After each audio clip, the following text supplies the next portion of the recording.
வணக்கம் நண்பர்களே. வாழ்க்கையில் மனுஷனுக்கு வரக்கூடாத வியாதி ஒன்று இருக்குது. அந்த வியாதி வந்தால் மனுஷன் வீணாக போயிடுவான்.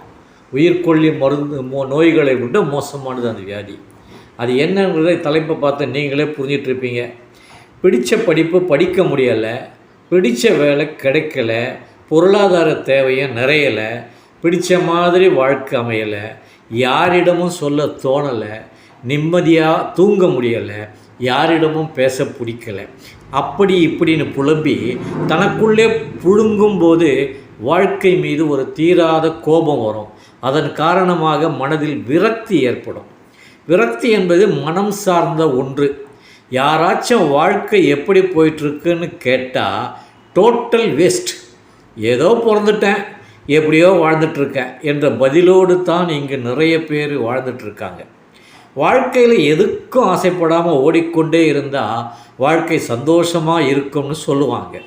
அதையும் நம்மால் முழுசாக ஏற்றுக்க முடியாது. ஆசைப்படாத வாழ்க்கைன்னு என்ன வாழ்க்கை? செத்த மீன் தான் ஆற்றோட நீரோட்டத்தில் அடிச்சிட்டு போகும். உயிரோடு இருக்கிற மீனெல்லாம் ஆற்று நீரோட்டத்தை எதிர்த்து துள்ளியே குதிக்கும்.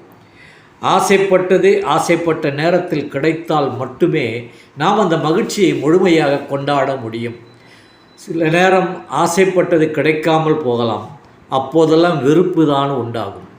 ஆசைப்பட்டது எதுவுமே நடக்காத போது தான் வாழ்க்கையின் மீதான வெறுப்பு அதிகமாகி விரக்தியாக மாறும். நிறைவேறக்கூடிய சின்ன சின்ன விஷயத்திற்கு கொஞ்சம் ஆசைப்படலாம். எப்படின்னா, கூட படித்த நண்பர்களை நாளைக்கு சந்திக்க போகிறோம், ஞாயிற்றுக்கிழமை படம் பார்க்க தேட்டருக்கு போக போகிறோம், பிடிச்ச ஹோட்டலில் சாப்பிட போகிறோம், அடுத்த மாதம் வெளியூர் சுற்றுலா போகிறோம். இப்படி சின்னதாக அப்பப்போ கிடைக்கிற சந்தோஷங்களை சேர்த்து வச்சு விரக்தியை கொஞ்சம் கொஞ்சமாக குறைச்சிக்கலாம். அன்பை எதிர்பார்த்து காத்திருந்து ஏமாறும்போது வாழ்க்கையின் மீது விரக்தி ஏற்படும். அன்பை நாம் விதைத்து கொண்டே இருப்போம். அதனை பேரன்பாக மாற்றி என்றாவது ஒரு நாள் உலகம் நம்மீது பூச்சொரியும்.